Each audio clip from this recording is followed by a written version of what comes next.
Hello friends, welcome back to my channel Vaishali's world, जहाँ पर हम बात करते हैं एजुकेशन की, स्टडी हैक्स की, स्टडी टिप्स की and everything related to study और एजुकेशन।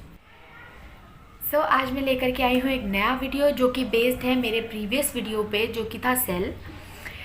अब हम उसके आगे का पार्ट इस वीडियो में पढ़ेंगे। So let's start our topic.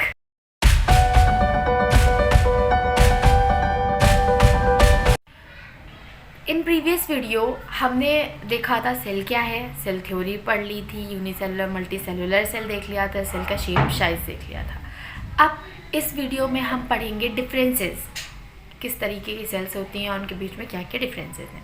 तो एक पढ़ेंगे prokaryotic and eukaryotic, then animal cell और प्लांट सेल में क्या डिफरेंसेस हैं।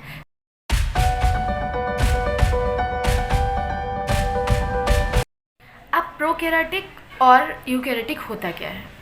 प्रोकैरियोटिक वो सेल्स होती हैं जिनका न्यूक्लियस एक वेल डिफाइंड मेम्ब्रेन में बाउंड नहीं होता है, मतलब उसमें न्यूक्लियर मेम्ब्रेन प्रेजेंट नहीं होती है और उनका जो जेनेटिक मटेरियल होता है वो नेकेड होता है। और यूकैरियोटिक सेल्स वो होती हैं जिनका न्यूक्लियस जो होता है वो एक वेल डिफाइंड मेम्ब्रेन में कवर्ड होता है, जिसे कि हम न्यूक्लियर मेम्ब्रेन कहते हैं। ओके, अब हम देखेंगे डिफरेंस क्या है प्रोकैरियोटिक और यूकैरियोटिक सेल में। फर्स्ट डिफरेंस हम देख लेते हैं जो कि है सेल की साइज़ का। तो जो प्रोकैरियोटिक की सेल का साइज़ होता है वो छोटा होता है in comparison to eukaryotic cells. फिर सेकेंड चीज़ हम बात करते हैं न्यूक्लियर मेम्ब्रेन की, चूँकि मैंने अभी बताया कि प्रोकैरियोटिक में न्यूक्लियर मेम्ब्रेन एब्सेंट होती है, मतलब उनका जो न्यूक्लियस होता है वो किसी मेम्ब्रेन से बाउंड नहीं होता है, जबकि यूकैरियोटिक में उनका न्यूक्लियस जो होता है वो एक मेम्ब्रेन के अंदर बाउंड होता है, ठीक है, जिसे कि न्यूक्लियर मेम्ब्रेन कहते हैं। मतलब प्रोकैरियोटिक में nuclear membrane is absent and in eukaryotes nuclear membrane is present. फिर बात करेंगे न्यूक्लियोलस की। न्यूक्लियोलस एक ओवल स्ट्रक्चर होता है that is present inside nucleus. तो प्रोकैरियोटिक में न्यूक्लियोलस एब्सेंट होता है और यूकैरियोटिक में न्यूक्लियोलस प्रेजेंट होता है। फिर हम बात करेंगे डिवीजन की। तो वो बहुत ज़्यादा जल्दी डिवाइड करते हैं prokaryotics in comparison to eukaryotics, ठीक है। प्रोकैरियोटिक्स में मेम्ब्रेन बाउंड ऑर्गेनेल्स एब्सेंट होते हैं, यूकैरियोटिक्स में मेम्ब्रेन बाउंड ऑर्गेनेल्स प्रेजेंट होते हैं, जैसे कि माइटोकॉन्ड्रिया हो गया, गोल्जी कॉम्प्लेक्स हो गया या फिर लाइसोसोम्स हो गया। तो ये भी एक डिफरेंस है।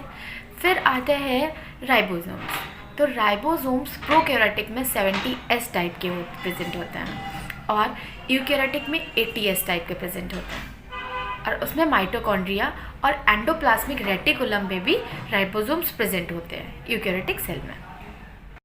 प्रोकैरियोटिक सेल में सेंट्रियोल्स एब्सेंट होते हैं, जबकि यूकैरियोटिक सेल में सेंट्रियोल्स प्रेजेंट होते हैं। प्रोकैरियोटिक में एक सिंगल एनवेलप सिस्टम प्रेजेंट होता है, जबकि यूकैरियोटिक में डबल या फिर 2 एनवेलप सिस्टम प्रेजेंट होता है। प्रोकैरियोटिक में क्या होता है, जो प्रोटीन सिंथेसिस होती है वो सिर्फ साइटोप्लाज्म में होती है। साइटोप्लाज्म क्या था, मैट्रिक्स थी जो कि सेल के अंदर प्रेजेंट थी। यूकैरियोटिक में क्या होता है, प्रोटीन सिंथेसिस साइटोप्लाज्म में तो होती ही होती है, लेकिन माइटोकॉन्ड्रिया और प्लास्टिड्स में भी होती है। क्यों? क्योंकि मैंने अभी बताया था कि राइबोसोम्स जो होते हैं यूकैरियोटिक में वो प्रेजेंट होते हैं एंडोप्लाज्मिक रेटिकुलम या माइटोकॉन्ड्रिया और प्लास्टिड्स में। इस वजह से ये वहाँ पर भी प्रोटीन सिंथेसिस करते हैं कि राइबोसोम्स ही साइट होती है प्रोटीन सिंथेसिस की। प्रोकैरियोटिक्स में क्या होता है, ट्रू सैप वैक्यूल जो होता है वो एब्सेंट होता है, जबकि यूकैरियोटिक में क्या होता है, ट्रू या फिर सैप वैक्यूल प्रेजेंट होते हैं। फॉर एग्जांपल प्लांट सेल में। ओके, तो ये थे डिफरेंसेस हमारे प्रोकैरियोटिक सेल और यूकैरियोटिक सेल में।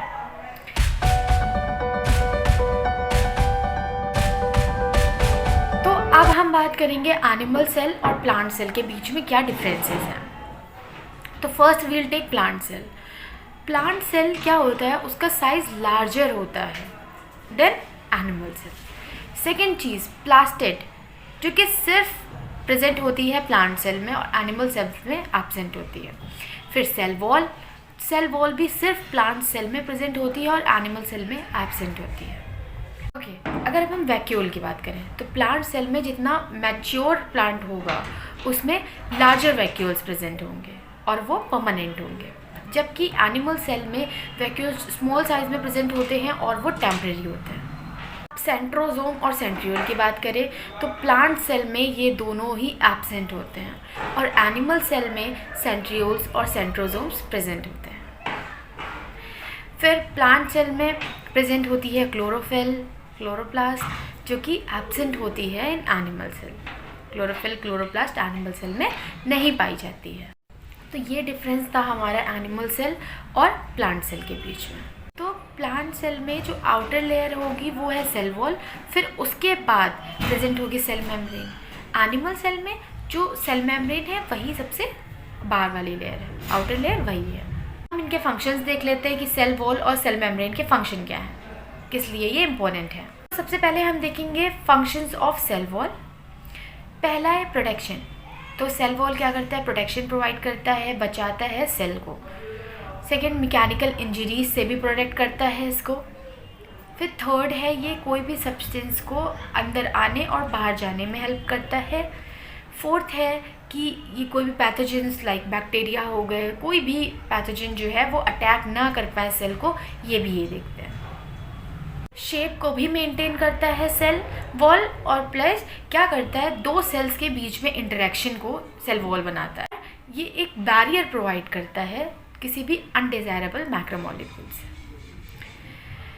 तो ये था हमारे फंक्शन सेल वॉल के, और यही वर्क था सेल मेम्ब्रेन का एनिमल सेल में।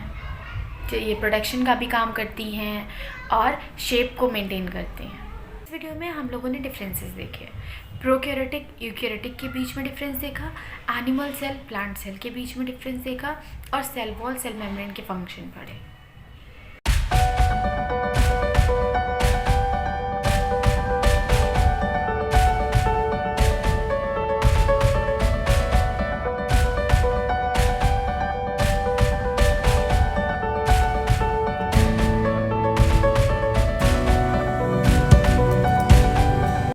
If you like the video, please like, share and comment।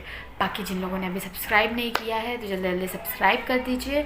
और कोई भी वीडियो हो जो आप चाह रहे हो कि मैं बनाऊँ, I'll make for sure। तो प्लीज़ कमेंट पे मुझे बता सकते हैं and I'll make it। Till then, bye bye, take care and keep supporting।